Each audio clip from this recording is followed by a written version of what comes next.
Good morning. I'm Carlos Phillips, President and CEO of the Greenville Chamber. I want to thank you for joining us for today's continuation of our Community Matters series. Now, if you missed the first sessions, you can find those recordings on the Greenville Chamber's website. Over the coming weeks, we'll continue to connect you with local leaders and experts to discuss issues that are top of mind right now. You can tune in on Tuesdays and Thursdays at 10 a.m.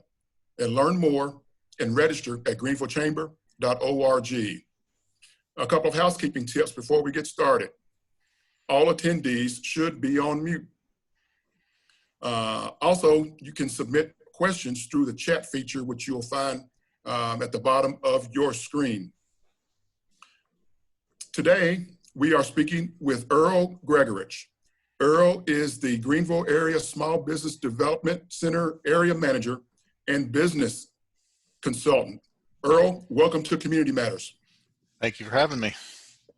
So glad that you're here. Let me start by saying that more than 80% of Greenville Chamber investors are small businesses. And we know that many of our small businesses are being hit especially hard right now.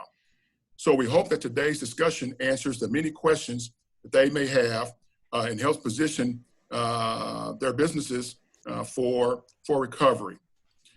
Now, Earl, we're in a very interesting time, a very difficult situation.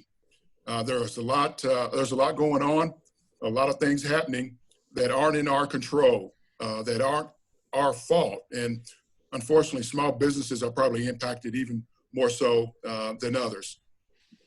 Indeed, indeed. It is an unprecedented time. It is something that you can't really have set back and written a script to make all of this happen that we're experiencing right now. There's just no precedent. There is no rule book to fall back on. It is definitely a challenging time. It is. And again, small businesses are impacted by this pandemic to a greater degree than others, I think. Earl, if you could, for those who don't know, tell us a little bit about the Small Business Development Center, the SBDC. Sure. The Small Business Development Center network is actually 1,000 offices, give or take, across the entire United States. We are located primarily in centers of education, economic development, and entrepreneurial organizations throughout the country. In the state of South Carolina, we have 20 offices. There's 50 consultants just like myself, and we have several offices up here in the upstate region that help with the upstate area, one in Greenville, which is my office, one in Spartanburg at the Spark Center. We have one at Clemson on the university, and then we also have one in Greenwood. So we cover basically the entire upstate area with those offices. Our primary mission here is to help and grow and maintain small businesses within the South Carolina business community. So when we're not handling disasters like we're doing right now, we're usually reading business plans, helping people with marketing plans, websites, doing financial projections and analysis on businesses. But primarily we deliver our services through no-cost business consulting, training classes, and connecting the dots. We're very well connected with our business community, so that's one of the primary things that we do as well. All right. Thanks for sharing that overview. Let's dive in a little deeper. So okay. Over the past month, I'm sure your days look a little different than normal. Tell us a little bit about what your typical day looks like now in the midst of this economic and health crisis. Sure. Well, first and foremost, my commute is an awful lot better than it has been in the past. So very much enjoying that. But right now we're focusing primarily on the disaster loan programs and the SBA programs that are out there. We're trying to make sure people are well informed with all the different resources that are available to small businesses. We're helping people get the business turned around with primarily a 4-step turnaround strategy that we've kind of been using. First one, we're trying to help businesses get mentally prepared, get get their head around what's going on around them. And a colleague of mine used a military reference best. He's got a connection with military, and he said, the Marines had it right: improvise, adapt, and overcome. And that's where we are right now. So mentally, we're trying to get people at that point: improvise, adapt, and overcome. Then we're working on cash flow. Cash flow right now is more important than anything with most of the small businesses, both from the standpoint of controlling it and also providing cash flow to help with the recovery. And then also communication, just making sure that folks know who they should be talking to, how they should be expanding the message, where they should be getting their resources. Good. Well, it sounds as though your days are full, a lot of activity, helping out smaller businesses. So a lot of businesses right now, particularly small businesses, present company included, we have one question that supersedes every other one right now. And that question is, where is my money? Oh, absolutely. So can you give us a high-level overview of the relief that's out there for small businesses and the status of the programs? Sure can. So what we primarily focus on are the loan programs that are available out there. The situation is such that the SBA has put out two primary programs: the EIDL loan program, EIDL, and also the PPP program. So the PPP program is the payroll protection program, and we have been getting a ton of questions on those, primarily with the where is my money at, from the where is my money aspect on those. Most everybody has either at least addressed or gone through the application process at this point. I can take questions on that, but I'll assume that you're at the point where is my money? EIDL, the EIDL loans, those are probably a 30 to 45 day process from day of application before the loan aspect of that would kick in. The advance portion of the EIDL loan program is supposed to be somewhat shorter. I know that we've heard some of the political folks say a 3-day period or whatever, but it's obviously not that short of a period. But we are starting to see some movement there. Nothing up till, say, the last week had been funded that we had heard. And I personally do work with about 175 clients right now just through these processes. And we just got one of our first EIDL advances funded this morning, actually.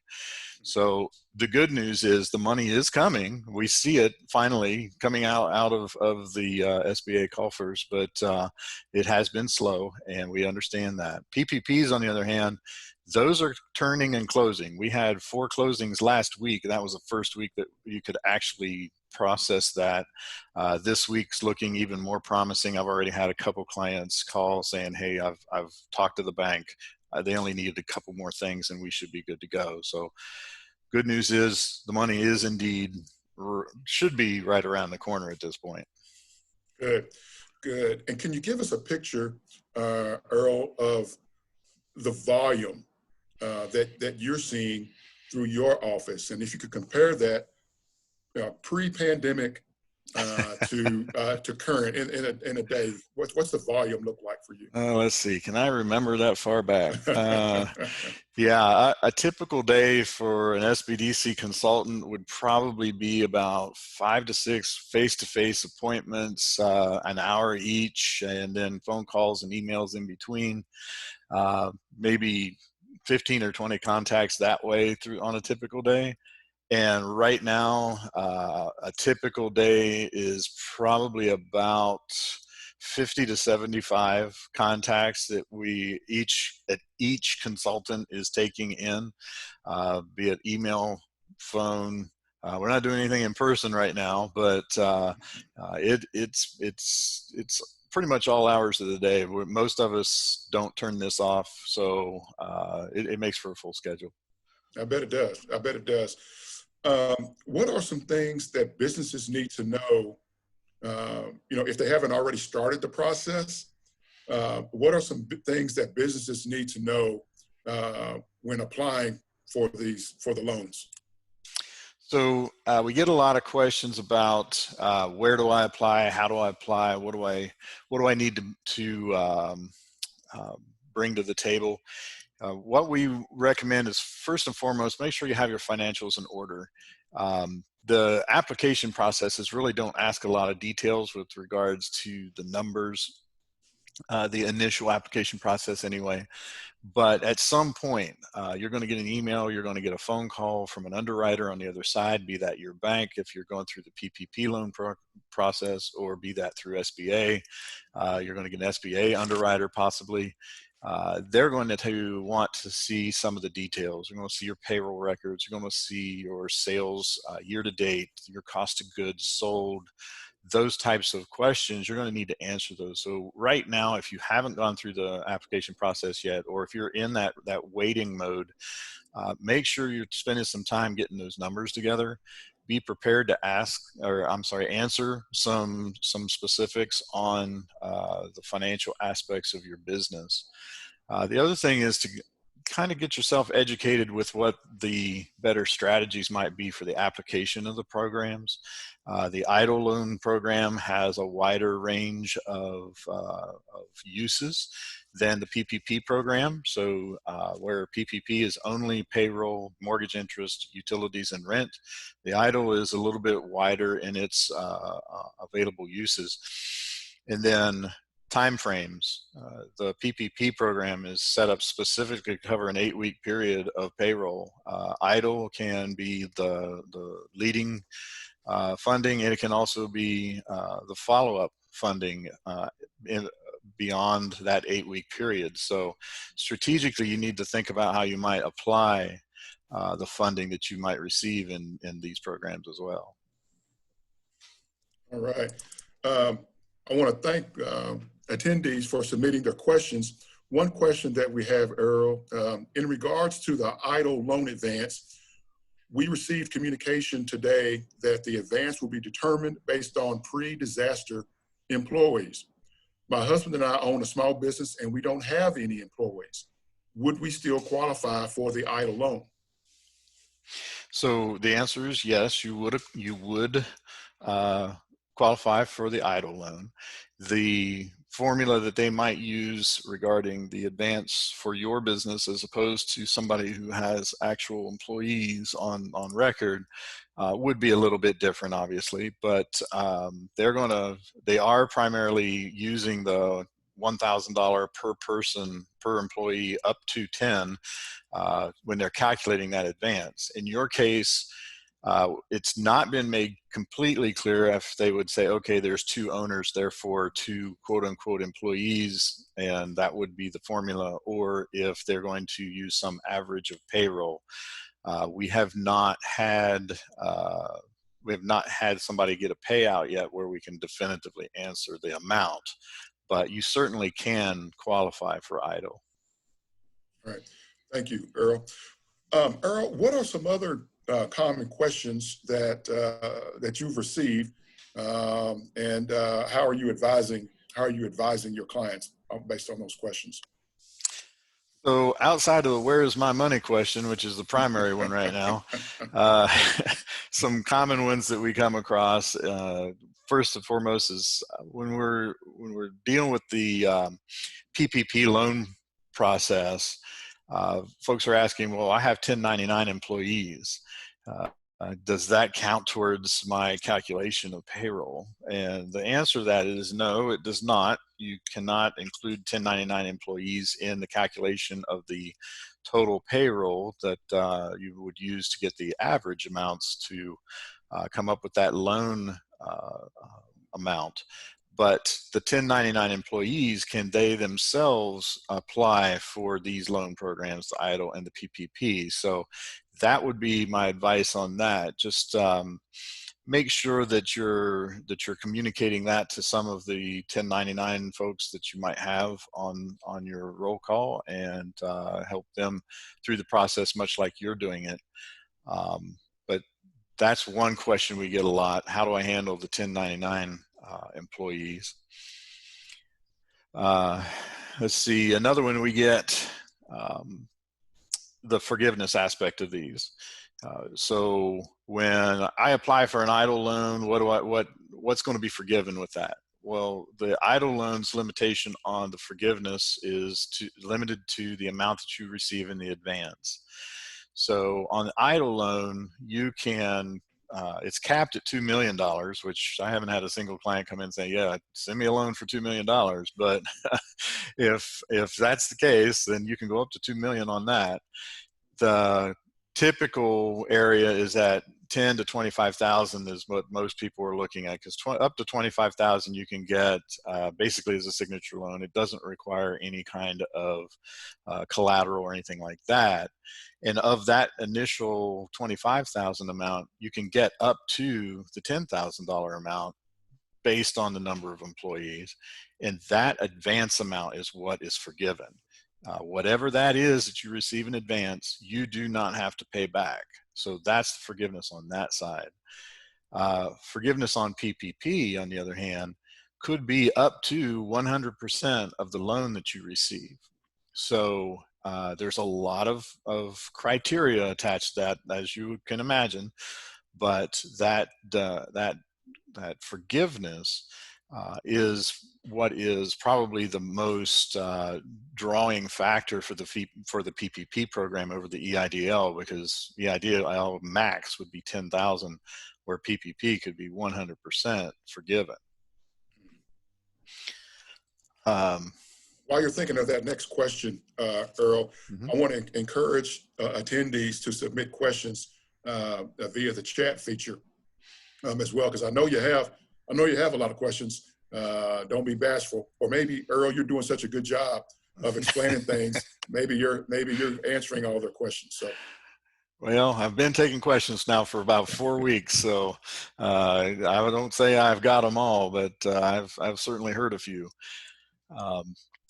The other thing with regards, going back to the forgiveness thing, since we're getting into the point of funding, we're starting to get more of these questions on, okay, well, what happens on the other end of this? So if in the EIDL program, if you get an amount above and beyond your advance, that's going to turn into a loan. And that loan terms on that is going to be about 3.75%. And it can be as long as a 30-year payback. Obviously, the smaller amounts won't be stretched out that far, but depending upon the amount that you get, it can be pushed out 30 years. On the PPP program, should you not qualify for forgiveness, it's going to be at 1%, and that 1% loan would have to be paid off within 2 years. Both of them have deferrals on the loan, so I think if I get this right, I think the EIDL is 12 months out, and PPP is 6 months out. So you have the ability to wait before you have to start making those initial payments on those loans as well.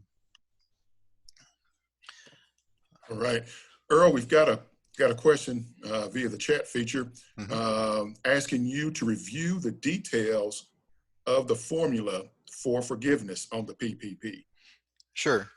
So generally speaking, the way the forgiveness is going to work on PPP is they're going to take the total amount of the loan that you received. They're going to look at 8 weeks from now, they're going to look at how did you spend that money. And if they can see that you spent at least 75% of that money on payroll, then you may qualify for up to 100% deferral. If you have not spent at least 75% of the money on payroll, then there's going to be a scaled, a stepped back forgiveness on that loan. It'll be based on how much did you spend on payroll versus other things. As I said, PPP is only meant to pay for payroll, rent, mortgage interest, and utilities. So if you spent that money outside of those circles, it's going to make it very difficult for you to qualify for the 100% forgiveness on that. So the key number there is make sure that you're spending at least 75% of your PPP funds on payroll. All right, thank you, Earl, for that response. What is the period of time the PPP funds can be spent? Our bank said the forgiveness portion was 8 weeks, but could spend over a longer period. Is that your understanding? Okay, so the PPP program is meant to cover an 8-week period of payroll. So the window for application goes through June 30. So what I think what you might be referring to here is the 8 weeks starts at the point of funding. So up till now, you may have had to come up with other means of meeting payroll. And it's not necessarily the funds that you will use to pay back that back payroll maybe that you've been paying, but it's meant to carry the next 8 weeks from point of funding. So that 8-week period that you're referring to will be after you actually receive the loan, and that may be where you're getting a spend over a longer period, because even though June 30th is the end date for application, you may be spending the money beyond that, and then at that point is when you would apply for the forgiveness of the loan. Got it. And Earl, do you know, is there a penalty for early payoff of the loan? There is not. So both the EIDL and the PPP loan program offer the ability to repay the loan ahead of time, and you also can stop the loan short. So let's say you get approval and you negotiate a certain amount of money that you're going to get for the loan, and say that's $100,000. You're 3 months in and you're like, okay, I've used 50,000. I really don't need the other 50. We're going well, right? We don't need to take on that additional debt. You can contact the SBA and say, okay, stop sending money. So yeah, you can pay it early or turn it off early. Okay, good. That's good to know. Another question, Earl, as a follow-up to forgiveness, will you be forgiven 100% for every dollar you spend on the qualified expenses and only pay back the amount that was not used for these expenses? That is my understanding. Anything that falls outside of the categories covered by the PPP loan would convert to a loan, and the balance that does qualify is what's eligible for the forgiveness program. Okay. All right. The questions are coming in hot and heavy. Good. Now, Earl, I am stuck waiting for my bank to even apply for PPP. Do you know of anyone still offering PPP? So, excuse me, we got a flood of these questions when they first opened the program. The banks weren't quite ready, systems weren't up, systems were crashing, banks were turning people away, they were only serving their own clients. And for the most part, it is still banks serving their own client base first. But my advice to you is this: one, stay on top of the bank that you bank with. Make sure that make sure that you're following whatever portal they're using, online, paper form, whatever that is, because we are seeing some of these banks open, reopen, close down, reopen again, and so on. So stay on top of that, because your best bet is still with your current bank. As aggravating and frustrating as that may be at times, that is still your best bet. If you just cannot, or maybe you bank with a bank that is not participating in PPP, there are some online lenders that may be willing to take your application. My advice there is to be extremely careful with the online lenders. Make sure you're checking them out.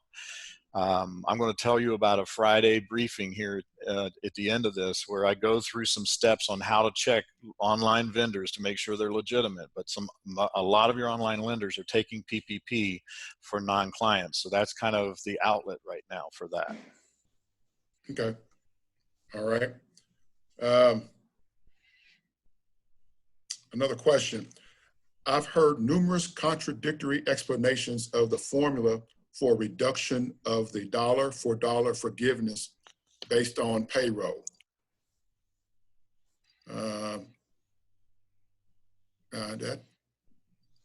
didn't get the full question there. Let's go to another question.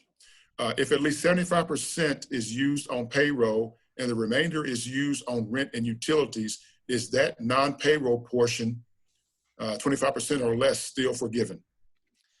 So our understanding is as long as it falls into one of the three other categories, the rent, mortgage interest, make sure it's mortgage interest, not mortgages, not prepaid mortgages, but mortgage interest and utilities. As long as it's in one of those three buckets, you should be fine. The scenario here that we're laying out for clients that are getting funded, we're advising them open up a separate checking account. Put that money in that checking account. That way, all you have to do is hand over the bank statement and say, there you go. That's what I spent it on. You can see every dollar that was spent of this money and what it was spent on.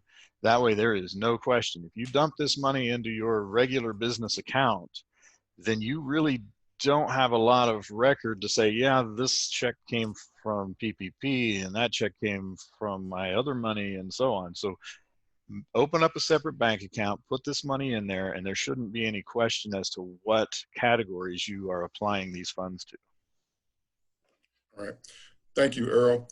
A follow-up question on funding.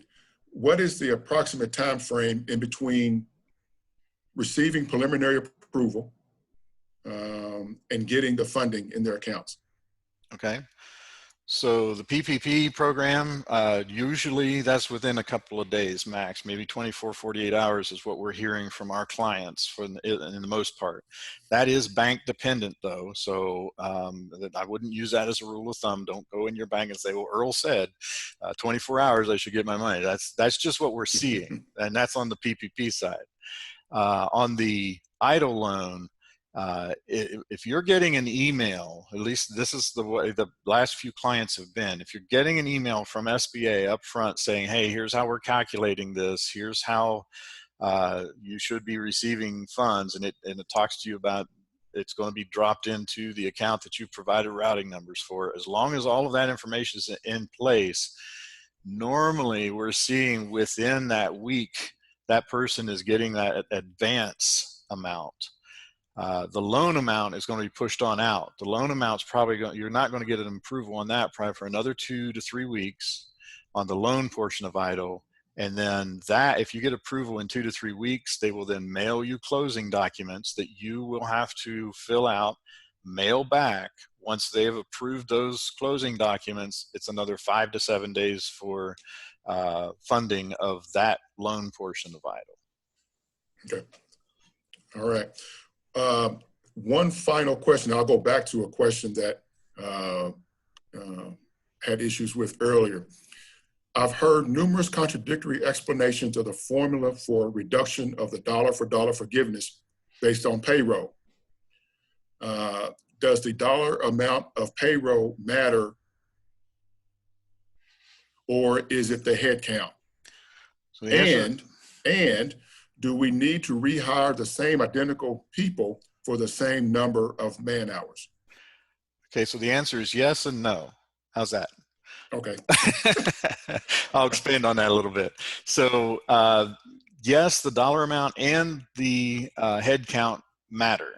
So they're looking for the fact that you've carried at least 75% of your employees and carried at least 75% of your payroll through this 8-week period. They will do a payroll check on the other side of that, where they're checking to see, did you meet that criteria? So you have to meet both of those. As far as the rehiring goes, on that, they do not have to be the same employees. As long as, if you went into this with 10 employees, then you're going to have 7 or 8 employees on the other end. They don't have to be the same initial 7 or 8. They can be somebody who's dropped out and you've replaced with someone else. We're seeing a lot of that actually, because with this,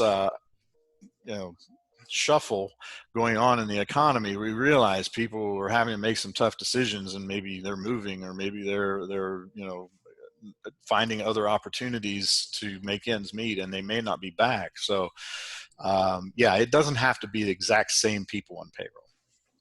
All right. Thank you. Okay. This is a great ending question. Is it true that Earl is personally making these loans from his own pocket because he loves Greenville so much? Well, let's say this. If it were me making them personally, you would have gotten them a lot faster and they would have ended a long time ago. Understood. Funds are based on availability, right? Got it. Got it. Earl, I want to thank you for joining us on the webcast today and providing such valuable information. We like to end these Community Matters webcasts with some words of hope. So if you had some encouraging words for the attendees on this webcast, what would they be? All right. Well, you know, I've been at this for about 4 weeks now, and I have to say that there have been times when I've had to take this headset off and go for a little bit of a walk. I'm an entrepreneur myself, have been for years, over 20 years. I've owned a business. I won't say that I've ever had to face the issues brought about by COVID, but I know what it's like to go to bed at night not knowing how you're going to pay that employee tomorrow. And that's made for some very difficult conversations. But you know, you have to understand, we're all in this together.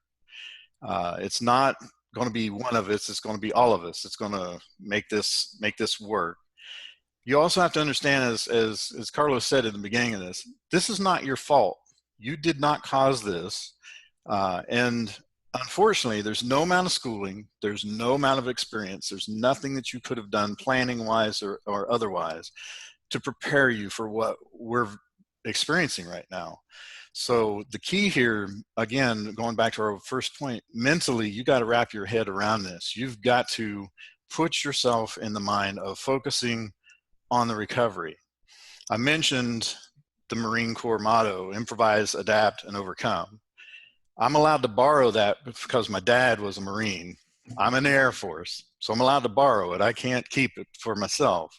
But I can't think of any better team than a small business community to improvise, adapt, and overcome. I can't think of anybody more passionate than the entrepreneurs to help us get out of the situation we're in.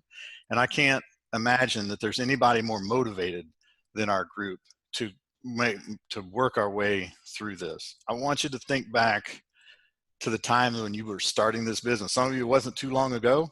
Some of you, it's been quite a while. But remember, when you first launched this business, there was times of uncertainty.